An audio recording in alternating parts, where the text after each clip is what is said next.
I've been lucky enough to have lived a comfortable life. I always had a roof over my head, a warm bed to sleep in, access to running water, and fresh food.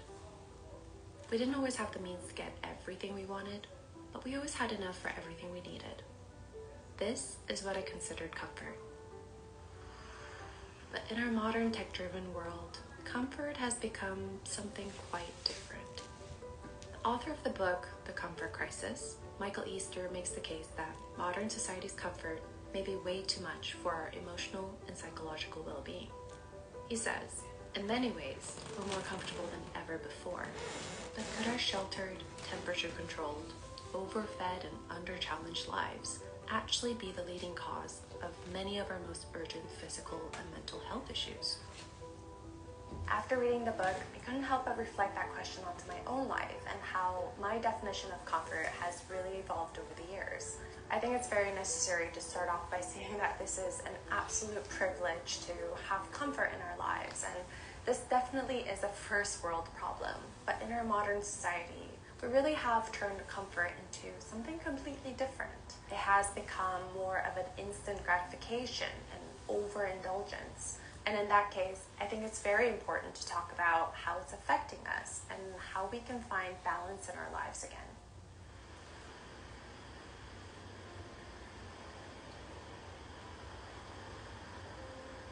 I think we're hardwired to appreciate things to the fullest when we don't have access to it at all times, when we come across it by chance, when we least expect it, or when we truly desire it. Like taking that first drink of water after a long hike, going somewhere you've always wanted after saving up for it. But because of our exposure to tech, fast-paced lifestyles, and instant access to everything, it seems like this has decreased our tolerance for discomfort and any kind of friction. Now, I'm not suggesting that we deprive ourselves on purpose, but I think it is a good thing to leave some room in our lives or create some room so that we don't take everything for granted. And it might not sound like a big deal, but there are things that I'm practicing for myself. For example, I'm trying not to reach for my phone every time something comes to mind and Googling it right away. And I also love doing activities that kind of practice the delayed gratification, like painting, learning a language, or even playing an instrument. Scarcity often amplifies appreciation for what we have. This is one of the most beautiful lessons I learned from living a minimalist life.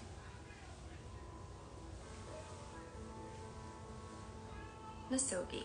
It's a Japanese term that refers to a purifying ritual, immersing in cold water or standing under a waterfall. But the term has been adopted and interpreted in the West to mean doing challenging tasks. The whole purpose is to deliberately seek discomfort as a means to grow, test our resilience, and reevaluate our obsession with constant comfort and convenience. Is it necessary to go caribou hunting? I don't think so, unless you want to, of course, and you can afford to. But I think that we can apply this concept and make it practical for our everyday lives. Think about something you've always wanted to do but have been afraid of. Is there something that you want to try that's so far out of your comfort zone? Have you ever been curious about an experience but have self-doubts? This is your misogi. Why go out of our way, away from our perfectly curated daily routines, to feel uncomfortable and challenged? I really do think that coming out on the other end of it is truly the only way we can learn about ourselves and grow into our full potentials. Look like a tomato, but it's cooling me down. It's just so peaceful up here. And someone brought a Christmas tree.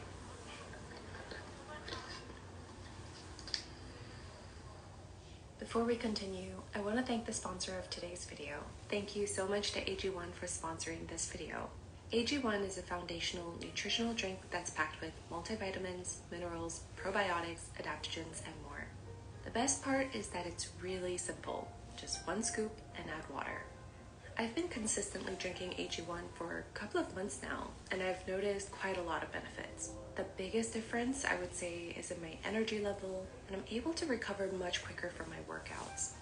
I love the taste of it too, which is an added bonus, The best way I would describe it is almost like a mix of pineapple and vanilla. If you want to try it for yourself, go to drinkag1.com/MalamaLife to get started on your order. AG1 is giving my community a free 1-year supply of AG1, vitamin D3 and K2, and 5 AG1 travel packs with your first purchase. It's sponsors like AG1 that make this channel possible, so I really want to thank AG1 for sponsoring today's video. Many of us associate material comfort with happiness.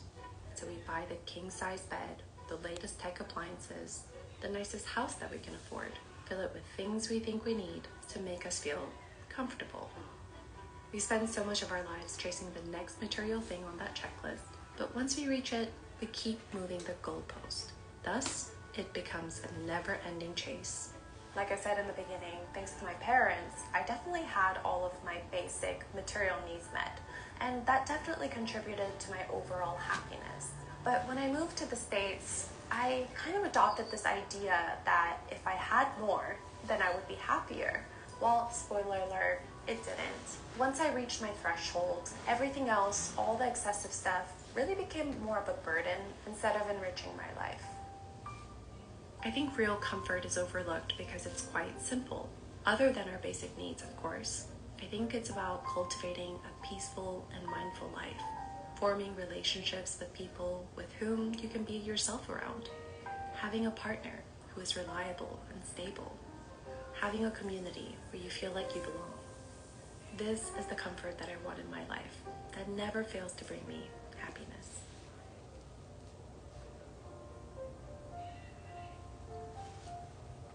Of course, we can live a comfortable life and sit back and just live our lives passively, which is always an option.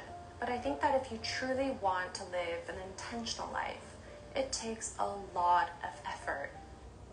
We have to actively participate in it, grow and change, fail many times, and then get back up again. But the reward will be a beautifully crafted life full of meaningful relationships, a tender heart, and many stories to remember. I would rather choose the latter. So think about the different aspects of your life and put effort into those areas that you want to nurture. It's not even about the end goal, but I think who we become when we put in that effort.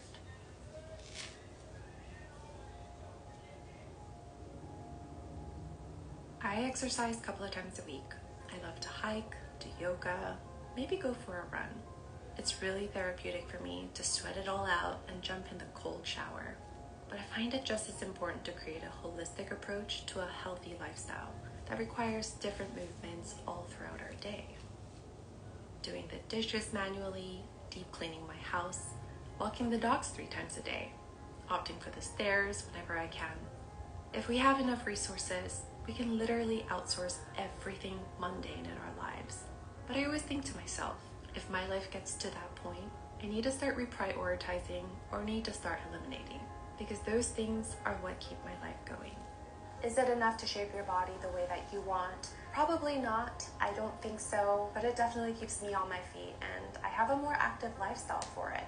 I know for some people, they don't have the option or they don't have the ability, and that's what the tech is for. That's what the services are for.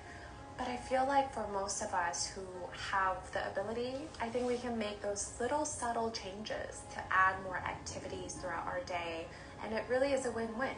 We have a healthier lifestyle, we get to move more, and we can do it all for free. I was really inspired by the book Comfort Crisis. If you haven't read it, I highly recommend it. And I would love to know which of the 5 points resonated with you the most. Let me know in the comments below. Thank you guys so much for watching today's video, and I'll talk to you in the next one.